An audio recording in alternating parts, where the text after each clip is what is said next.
Wylok here, welcome back. There's nothing like a good penultimate set piece to set the stage for your final encounter. So I'm going to show you how to make an evil portal. You could use it as a planar portal, door to the bad guy's chamber, or anything else you can come up with. So here we go. Begin by cutting out two chipboard rectangles, 2 1/4 inches tall and a width of 2 inches light. Cut out 2 more such rectangles, but draw a 3/8 of an inch wide frame and cut out the middle part.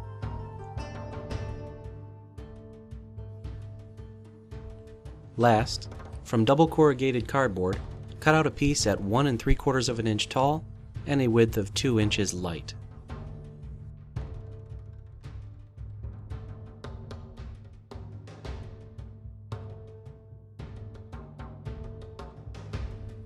Attach the chipboard rectangles to the double corrugated piece as shown here.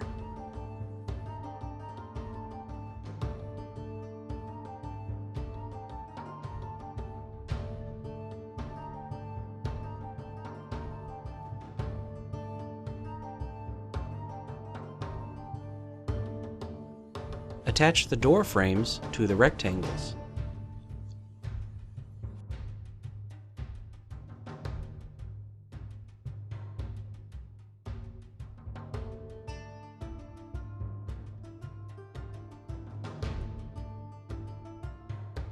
Chaotically apply a hot glue texture to the interior part of the portal. Use the nozzle to tease the glue and create a hypnotic swirling texture.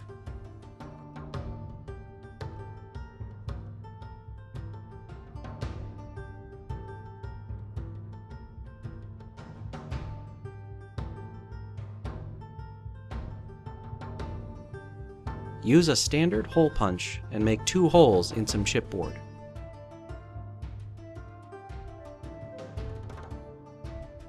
Cut out a roughly 1/2 inch square around the hole.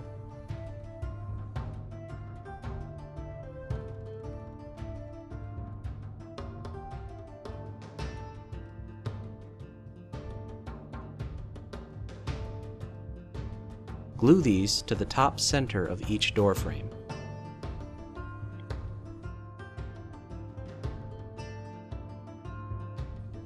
Cut out a strip of corrugation cover and apply.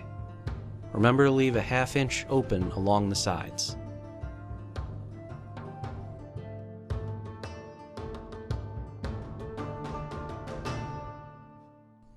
I got these tiny skull beads from Michael's around Halloween. Hot glue them to the door frame in a chaotic manner.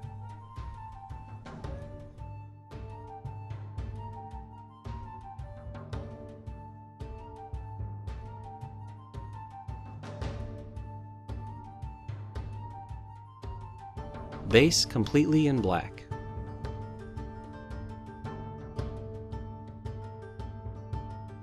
Obtain any off-white color. I'm using parchment.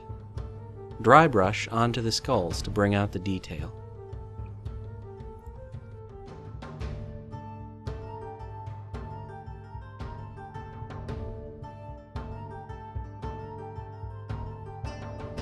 Now use some plain white and highlight all of the edges on the piece.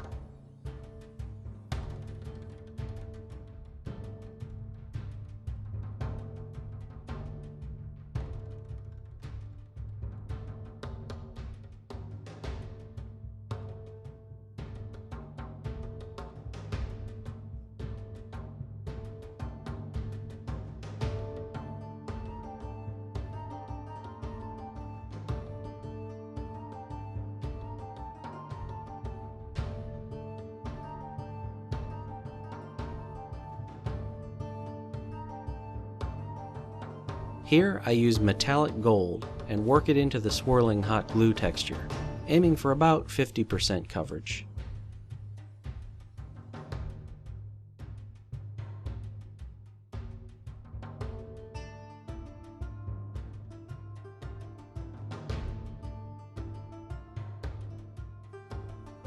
Now for the piece de resistance.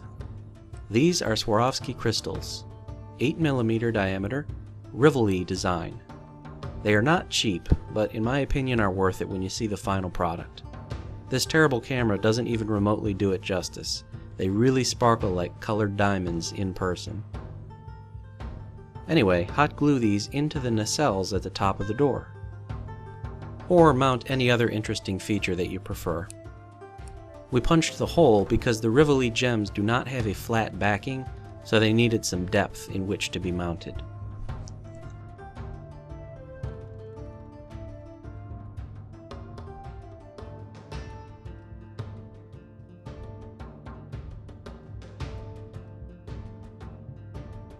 And before going into demonstration, here's a quick sidebar that I experimented with.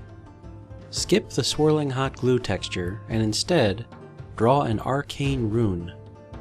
So this would be more like a door rather than a portal. Paint the rune in a bright color such as neon green or sky blue.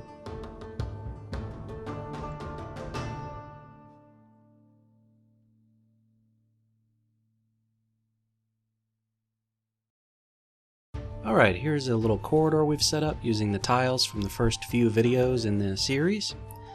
And we're going to pull out a dead end piece. That's the end of the hallway, and we'll clip on the door just like you would any of my other clip-on doors. Looks pretty good, so we'll put that in place. In the next couple videos, I'm not sure which one yet, but it's in the near future, I have something very epic planned. You guys are going to love it, and this door will be a key feature there. So I'm really happy with the way this turned out. The details come out and the color scheme. Whatever you do, you want to try and make the colors of the swirl and the gemstone sort of complement each other. Don't do like a red and a blue that clash, but I'm happy with the way this turned out.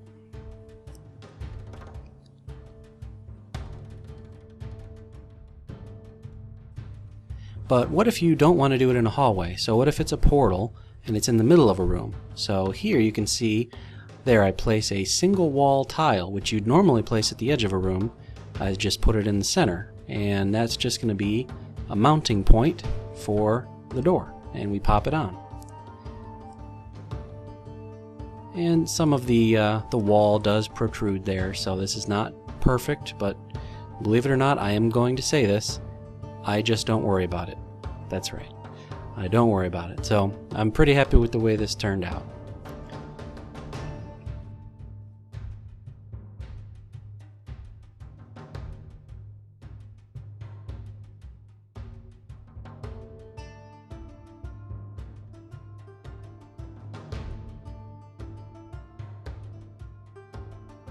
So I am Wylock.